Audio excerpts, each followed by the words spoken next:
Hello and welcome to another Roaming Norway YouTube video. Today we are in the BMW i3. This is a small electric car from BMW, and today we are going to drive it up into the mountains and we are going to answer if this car gets us to our destination. I'm going to use a better route planner integrated with an OBD reader, which will give us live information about the car when we are driving. But this car doesn't have a ton of range, so I already know that we need to charge multiple times on this trip. And we are starting with just 37% state of charge. Okay, let's jump into the car. Let's see if we can reset the trip meter.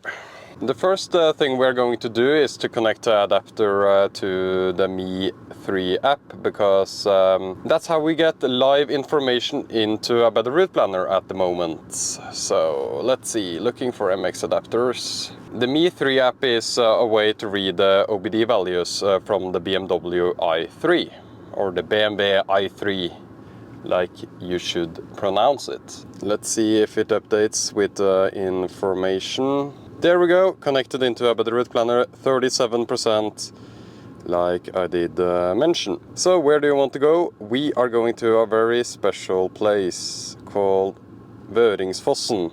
We are going from my position, destination, state of charge. I think I'll have a 15%. That's a pretty good state of charge to arrive with.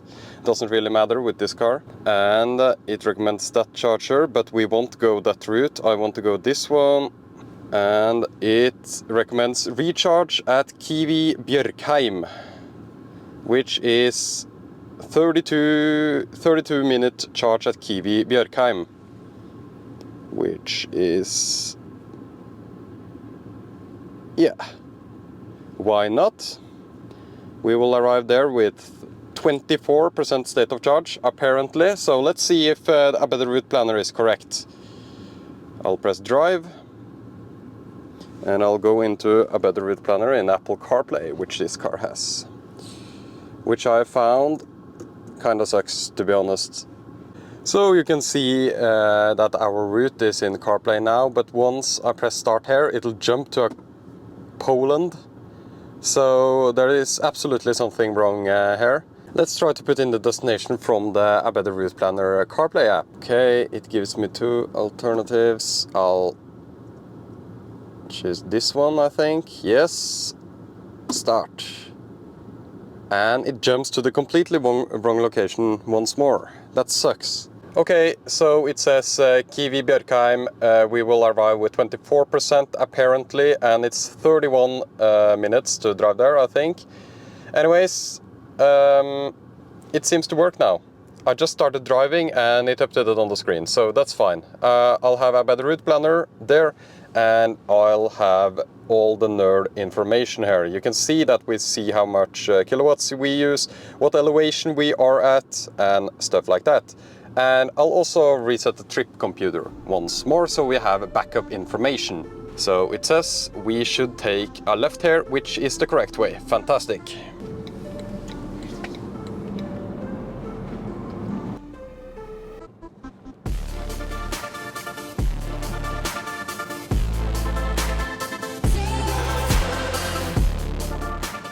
These roads are always so fun to drive, but they are honestly pretty dangerous because there is no space for two cars here.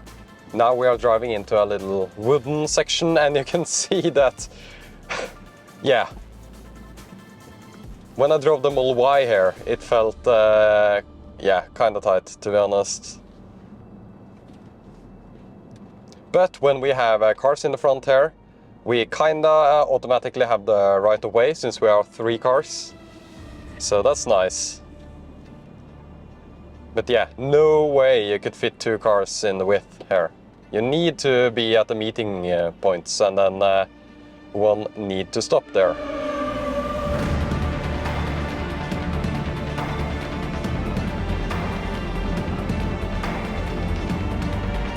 This is a racing car for sure. You know, carbon fiber chassis, super low weight, especially for an electric car. This is just our racing beast. Handles curves like a champ. Not the best grip, but it's rear wheel drive, so just fun.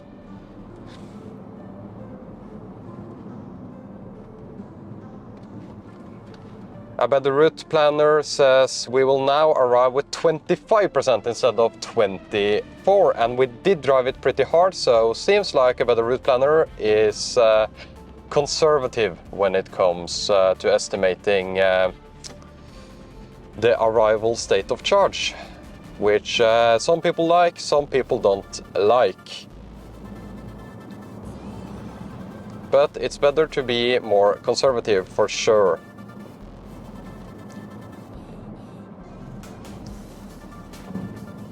It does use a little bit time to update from the OBD reader to a better route planner. But I have ordered another OBD reader with Bluetooth Low Energy, or BLE, which should work directly with a better route planner, and I'm pretty sure it'll have much better connectivity than this one, which goes through the Mi 3 or BMW i3 OBD reader app. But the route planner also tries to suggest a faster route. I know there is a faster route. I want to take the scenic route, so yeah, it's very pushy when it comes to automatically actually changing the route. So I need to go into the settings and see if there are any settings there. Okay, it says charge to 80%. This is good information. What I do not like is that it started to zoom out to the final location. I want to see this location so I can see exactly where the charger is. It also started to ask me some survey questions. If this place had a kids playground or something multiple times. That's super annoying, and I do not like that at all. But I do like that we get an indication of how much we need to charge, estimated time to charge that amount, and also our state of charge here is 25%, which matches with about what the car says. So it's very accurate at estimating the amount of charge we will get on arrival. A little bit conservative, but very, very good.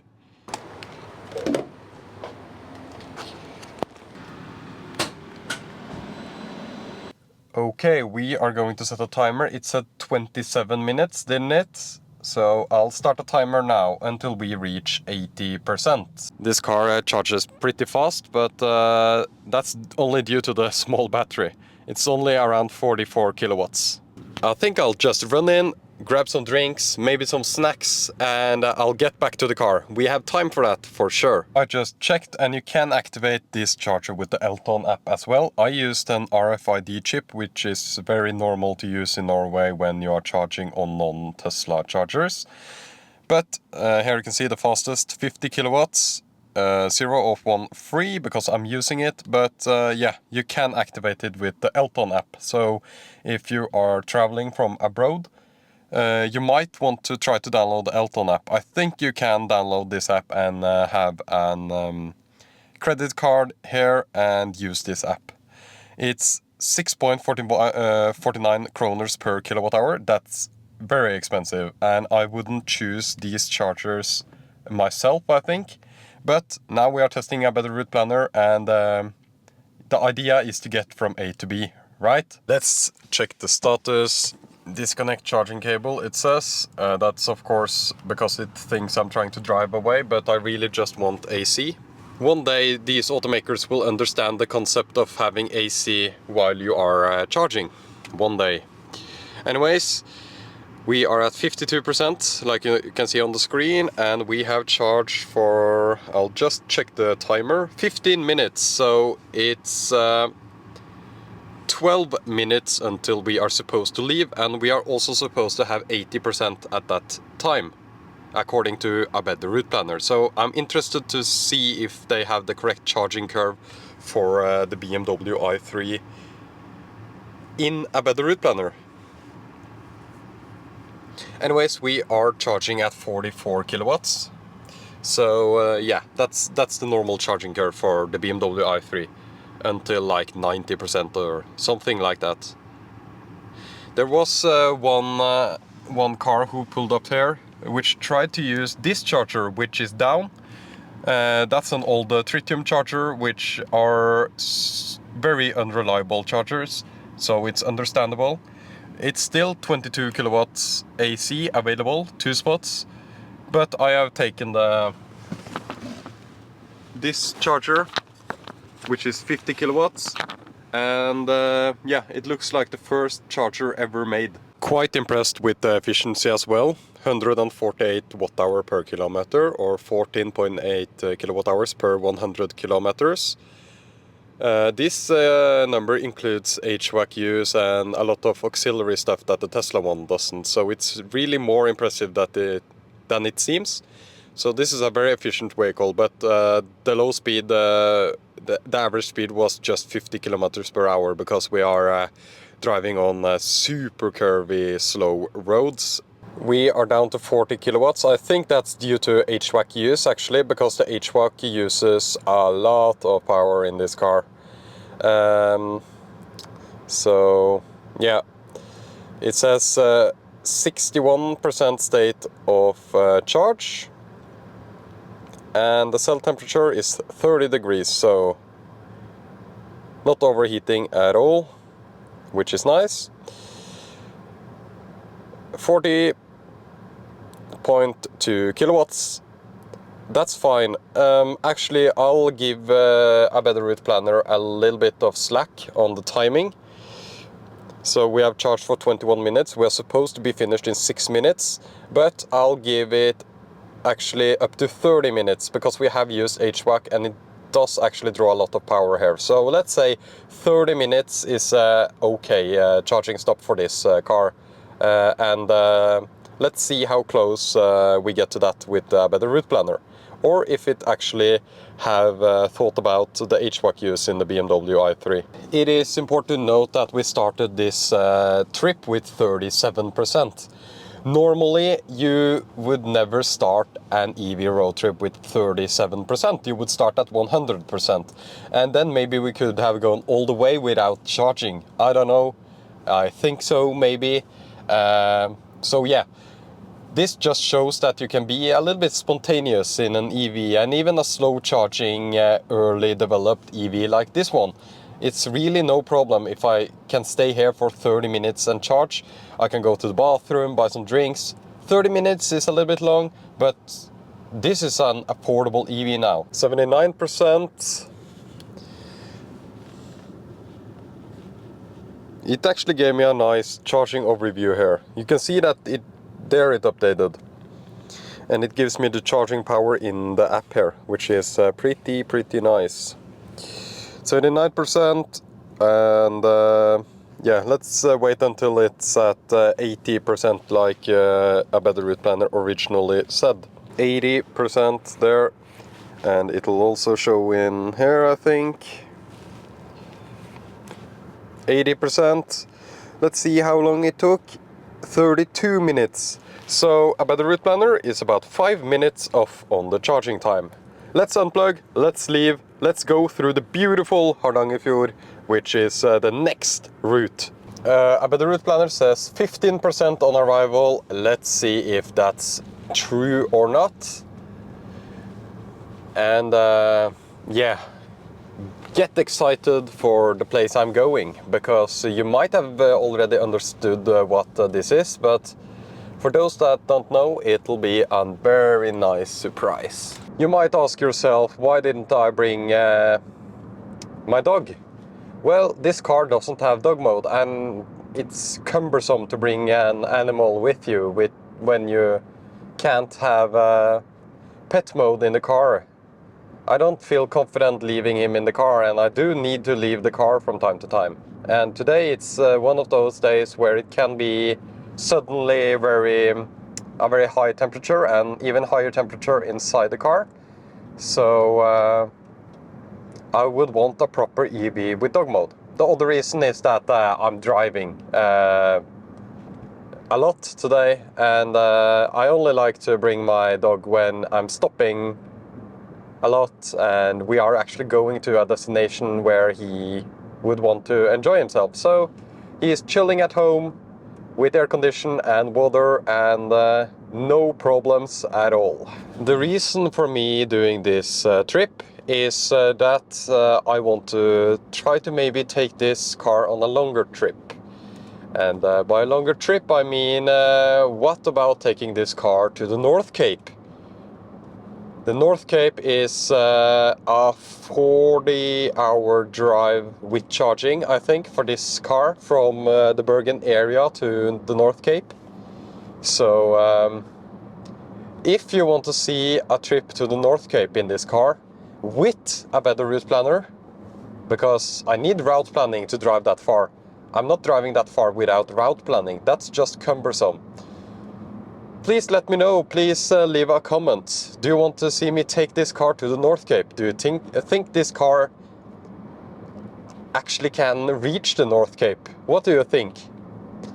For me, it would be nice to just do it when a weekend plus some days, because yeah, it takes a lot of time to go to the North Cape, and it's boring to do it in the Tesla, really. In Norway, it's too easy. So I thought, why not take this car, which has half the battery size, and yeah, 1/5 of the charging speed of the Tesla, and it doesn't. Yeah, every Tesla charger is not yet open to all electric vehicles, but yeah, we have good charging infrastructure. Do you think this car can make it to the North Cape? And if you want to see that trip, you need to subscribe, of course, and also leave a comment. Let me know. Do you think this car could make it? Do you think that would be a fun video series? And yeah, please let me know. So, a better route planner tells me that we will arrive at 20% now instead of 15%. So it adjusts according to my current state of charge, which is 70%.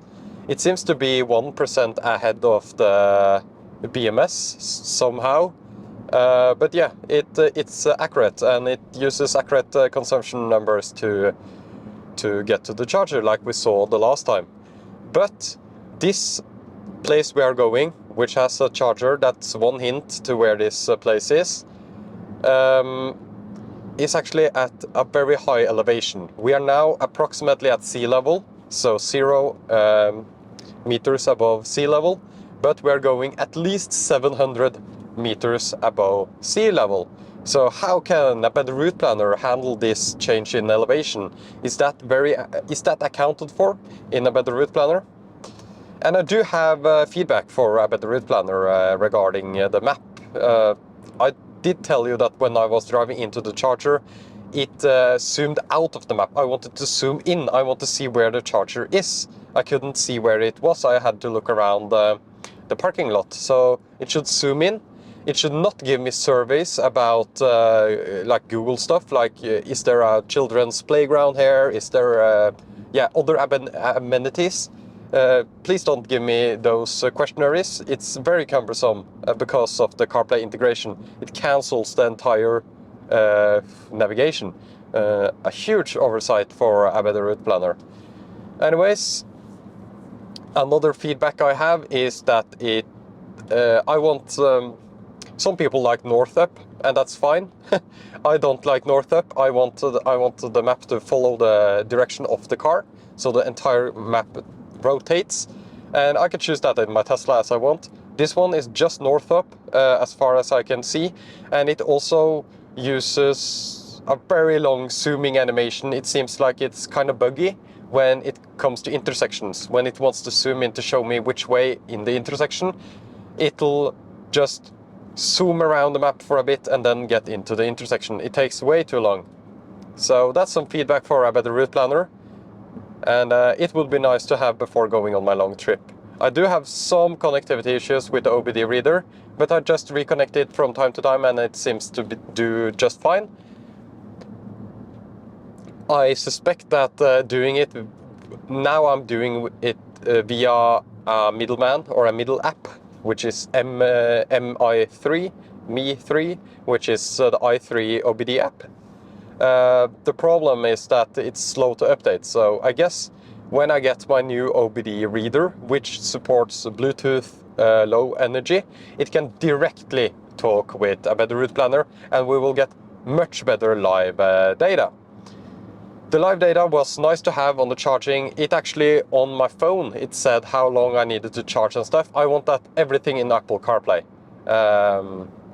And everything on the phone, so I can choose myself. But now it's just charging data on the phone and not on the Apple CarPlay map. But I think it thinks that you use both at the same time, which is understandable, I guess. But it would be nice to have charging data, so just tell me when to leave, for example. Aside from that, it's a very impressive integration with so many chargers that are mapped in a better route planner. All of them, of course. There are probably some that aren't, but there are so many chargers mapped.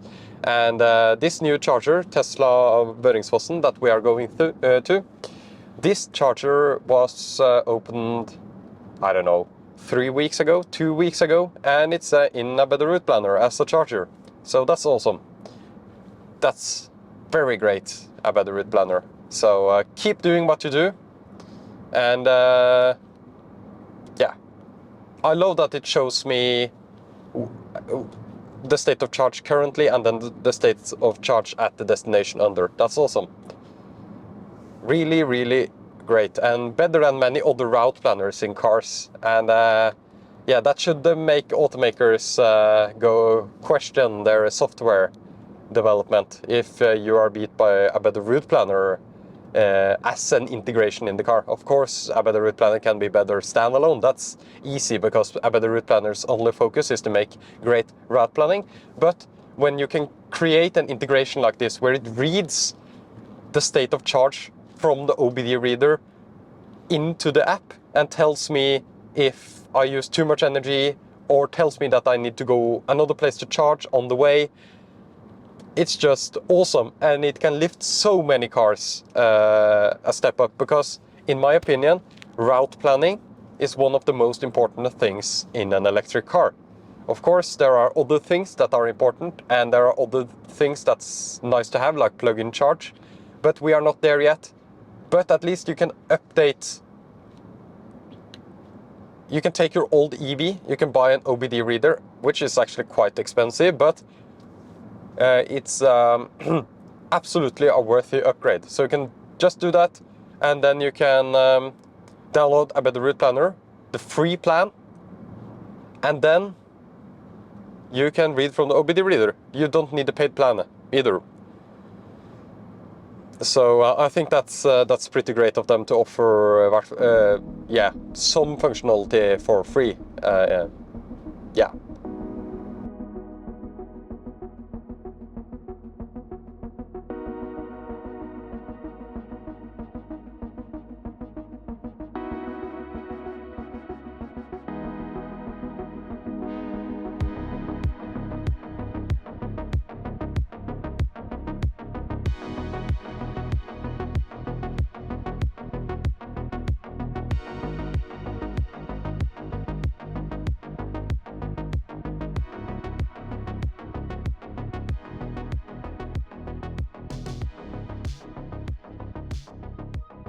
Just to show you what it looks like, we have now 10% estimated arrival. I don't know why it changed, but it says we have 67%, which is correct according to the car report.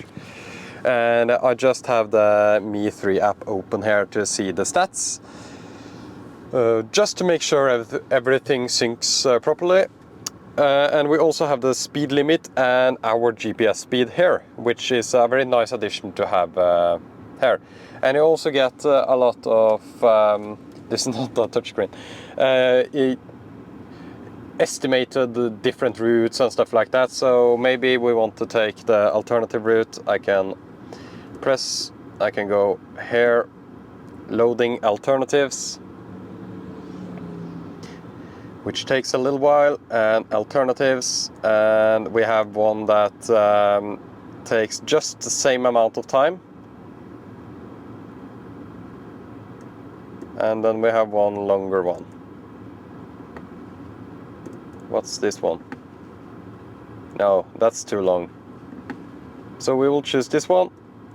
and start or continue or whatever, and it'll revert back to 24%. So we try to take a different route around. I don't know why at all, but yeah, we are back to 24% on arrival, which was closer to our original estimate. And yeah, there are a lot of cool cars today.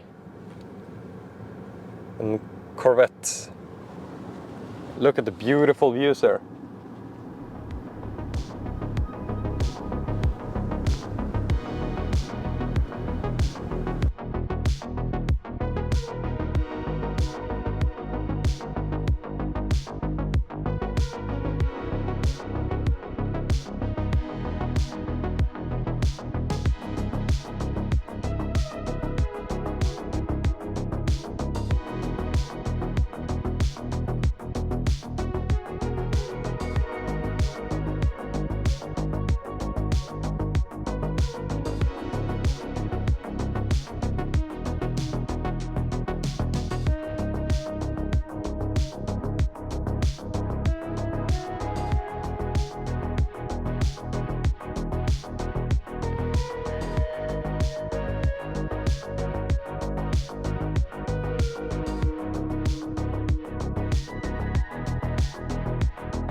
So this is Hardangerfjorden, which is one of the most famous fjords in Norway.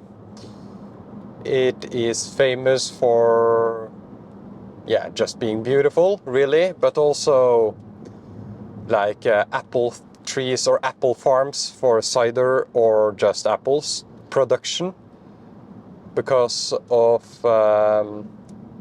you have the sloping farms, because there is not a single flat spot on this entire along this entire fjord. So you have these sloped farms, which gives a special amount of minerals and a special kind of earth for farming, really. So they chose this as a location for apple production. So there are a lot of cider farms or just apple farms around here. And it's very popular among tourists as well. I've seen so many tourists today. And many slow driving caravans or motorhomes, which, many Norwegians are very angry at German motorhomes that come here and drive super slow. So yeah, I kind of agree. They should have a large motor and then just go full speed in these curves. That would be kind of fun to watch. Probably a bit dangerous, but yeah. They should do some race. They should track their motorhome, track day with their motorhome before coming to Norway, and then you can just take all the curves in 80, no problem. That would solve a lot of the anger that Norwegian people has for German motorhomes or German RVs. We are at 62% state of charge. Let's see if the route planner updates. It's a little bit slow to update from the Mi3 app, MI3 app. I don't know what you want to call it, but it does update. So it says we will arrive with 25% now. That's more than enough. So we keep climbing up. So it's a little bit conservative, as I said. Probably just for the better. But on the other hand, we drive under the speed limit on roads like these, because it's a little bit back and forth. I try to go as fast as possible, but now we have someone who doesn't go that fast in the front, so then I won't overtake here. So, we have a low average speed through all the small little villages along the fjord here.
this road sucks. I don't think that it's good for the 175 tires on the front of this BMW i3s to drive over so many potholes.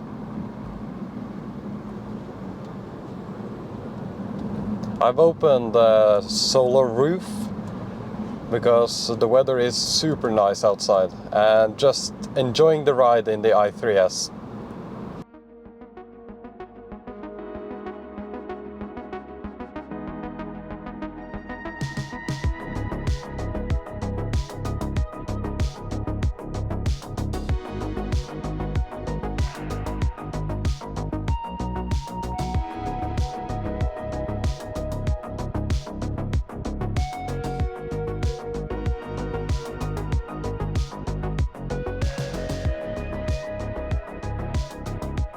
It estimated 15% and 20, then 30, so it's 15% more than originally anticipated. But we did drive very slowly, and we did have an efficiency of just 156 watt-hour per kilometer up here, and we are at 700 meters above sea level. We started at 0 meters above sea level. So we had awesome efficiency, but it's very slow due to tourists. So there are so many tourists here, and I'll show you where I am right now. I'll step out of the car. I'll just explain all the stuff from about the route planner. It worked, it got us here, and we had a nice charging stop on the way, which was completely adequate. Now I'll plug into the completely new Tesla superchargers here. These are the V4 stalls, not V4 chargers, and there are plenty available, so I just parked like a Tesla would here.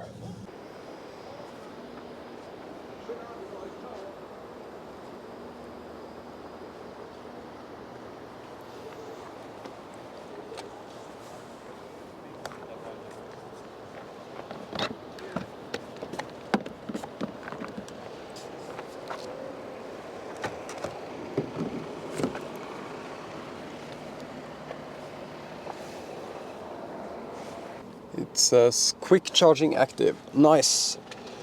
So we will just stay here for a bit, and I'll go around this charging stop and explain a little bit. What I did notice is that there are actually no parking spaces left at all. So people are driving around here trying to find parking spaces, but there are none left. But if you have an electric car, you can park at the chargers. Luckily, there are no icing of the chargers, so there are plenty of spaces for charging. So that's very nice to see. There is even a pull-through stall right there. And plenty of space between the stalls as well, so yeah.